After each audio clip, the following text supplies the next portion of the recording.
Assalamualaikum warahmatullahi wabarakatuh. Perkenalkan, nama saya Tuti Dania dari kelas 12 MIA 1. Di sini saya akan menceritakan kisah Soekarno, Presiden pertama Republik Indonesia.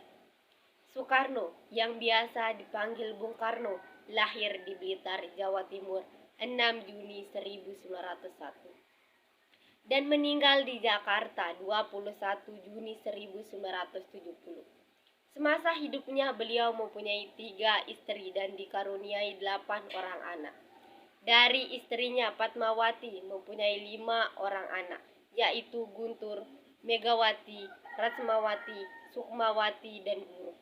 Dari istrinya Hartini mempunyai 2 orang anak, yaitu Taupan dan Bayu. Sedangkan dari istrinya Ratna Sari Dewi, wanita keturunan Jepang bernama asli Naoko Nemoto, mempunyai 1 orang anak, yaitu Kartika. Masa kecil Soekarno hanya beberapa tahun hidup bersama orang tuanya di Blitar. Semasa SD hingga tamat beliau tinggal di Surabaya, indekos di rumah Haji Owemar Saito Kruaminoto, politis kawakan pendiri Syarikat Islam. Kemudian melanjutkan sekolah di HBS. Saat belajar di HBS itu, Soekarno telah menggembleng jiwa nasionalismenya.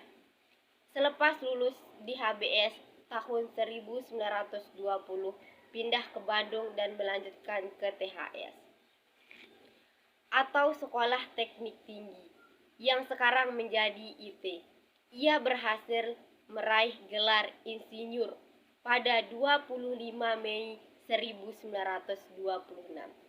Kemudian beliau merumuskan ajaran Marhanisme dan mendirikan PNI, Partai Nasional Indonesia, pada 4 Juli 1927 dengan tujuan Indonesia merdeka. Akibatnya Belanda memasukkannya ke penjara Sukamiskin, Bandung pada 29 Desember 1929. 8 bulan kemudian baru disidangkan dalam pembelanya berjudul Indonesia Menggugat. Beliau menunjukkan kemurtatan Belanda, bangsa yang mengaku lebih maju itu. Pembelanya itu membuat Belanda makin marah sehingga pada Juli 1930 PNI pun dibubarkan. Setelah bebas pada tahun 1931, Soekarno bergabung dengan Partindo dan sekaligus memimpinnya. Akibatnya beliau kembali ditangkap oleh Belanda dan dibuang ke Indo Flores tahun 1933. 4 tahun kemudian dipindahkan ke Bengkulu. Setelah melalui perjuangan yang cukup panjang, Bung Karno dan Bung Hatta memproklamasikan kemerdekaan Republik Indonesia pada 17 Agustus 1945. Dalam sidang BPUPKI tanggal 1 Juni 1945, Insinyur Soekarno mengemukakan gagasan tentang dasar negara yang disebutnya Pancasila. Tanggal 17 Agustus 1945, Insinyur Soekarno dan Dr. Muhammad Hatta memproklamasikan kemerdekaan Indonesia dalam sidang PPKI 18 Agustus 1945.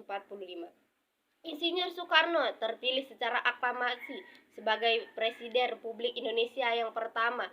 Sebelumnya beliau juga berhasil merumuskan Pancasila yang kemudian menjadi dasar ideologi negara Republik Indonesia. Beliau berupaya mempersatukan Nusantara. Bahkan Soekarno berusaha menghimpun bangsa-bangsa di Asia, Afrika, dan Amerika Latin dengan Konferensi Asia Afrika di Bandung pada 1955, yang kemudian berkembang menjadi gerakan non-blok pemberontakan G30 SPKI, melahirkan krisis politik hebat yang menyebabkan penolakan MPR atas pertanggungjawabannya. Sebaliknya, MPR mengangkat Soeharto sebagai pejabat presiden. Kesehatannya terus memburuk yang pada hari Minggu 21 Juni 1970 ia meninggal dunia di RSPAD. Ia disemayamkan di Wisma Yaso, Jakarta, yang dimakamkan di Blitar, Jatim, di dekat makam ibundanya Ida Ayu Nyoman Rai. Pemerintahan menganugerahkannya sebagai pahlawan proklamasi.